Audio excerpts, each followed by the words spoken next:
Suratul Asr. Asr surasi. Yani val asri degan mushu sura. Bu Qur'on Karimninki 103 surasi. Ayet sani jami 3 ayet. Bismillahirrahmanirrahim. Val asr.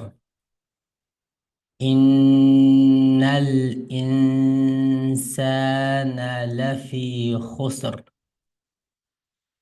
Birinchi oyatdagi val asr degan bu oyat diqqat qiladigan bir ya, bu ayn harfini chiqarganda, ayn o'qiganda val asr deb aynni chiqaramiz. Hamza o'qib qo'ysak, mana alif hamza val asr deb qo'ysak to'g'ri bo'lmaydi. Val asr.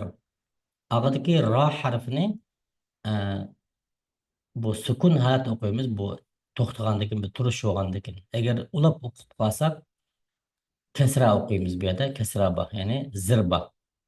Yani to'xtadik val asr dedik. Ammo ulab o'qib qolsak val asri innal insana lafi xusr deb mana o'qiymiz.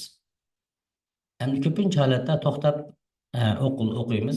Turish bo'lgandan keyin to'xtasak yaxshi. Val asr rani sukun o'qidik. Innal insana lafi xusr. Bu yerdagi nun ixfa mal g'unna. Nun bu yerda shadda bo'lgandan keyin nunning ustida to'xtab ikki sukun atrofida to'xtaymiz. Ikki sukun atrofida masalan inna deb. Endi bu naning aqin bir lam bu yerda bir lam qamari deymiz. Bu lam bor, shunga buni ikkisini qo'shib o'qiymiz. Innal insana. Keyingisi ixfa malg'unna insana deymiz. Bundan to'xtaymiz in deb. Sa alif sag'ira kichik alif bo'limchi kichik alif o'qiymiz. Ya'ni sa deb ko'tarib, ya'ni biliqi uzun tovushdek. Bak uzun so'z o'tmaymiz ammo. Innal insana lafi xusr. Bu yerdagi xusr ra harfini o'xshashdan sukun o'qiymiz to'xtaganda. Xusr deb. Keyingisi illallazina amanu. Bu yerda qilgan bir narsa zal harfi. Lazina, bu lazina deb bundaq za emas. Lazina deb tilimizni tishlab chiqargan tovush bu. Illallazina amanu. Bu alif, alif amanu.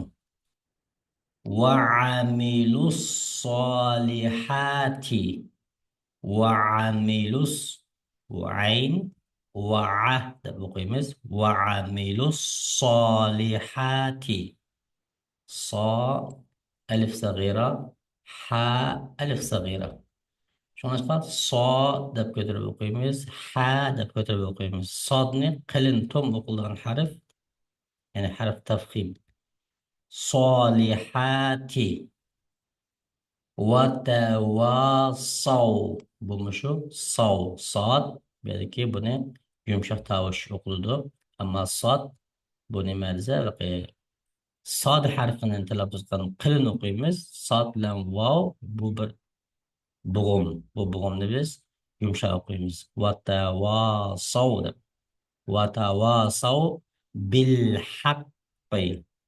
Haqqo qaf harfi bu normalda fathada bakarak bilindut qilintum o'qish. Va tawasaw bil haqqi va tawasaw bis sabri. Bu yerda bir qalqala bor. Bis sabri. Qalqala bu yerda sukun asli, buni o'qiganda titrtib o'qiymiz. Bis sabr. Sabr deb bunda. Bis sabri yoki bis sabr to'xtagandan keyin bis sabr deb to'xtaymiz. Unda bo'lsa butun surani bir o'qib o'taylik.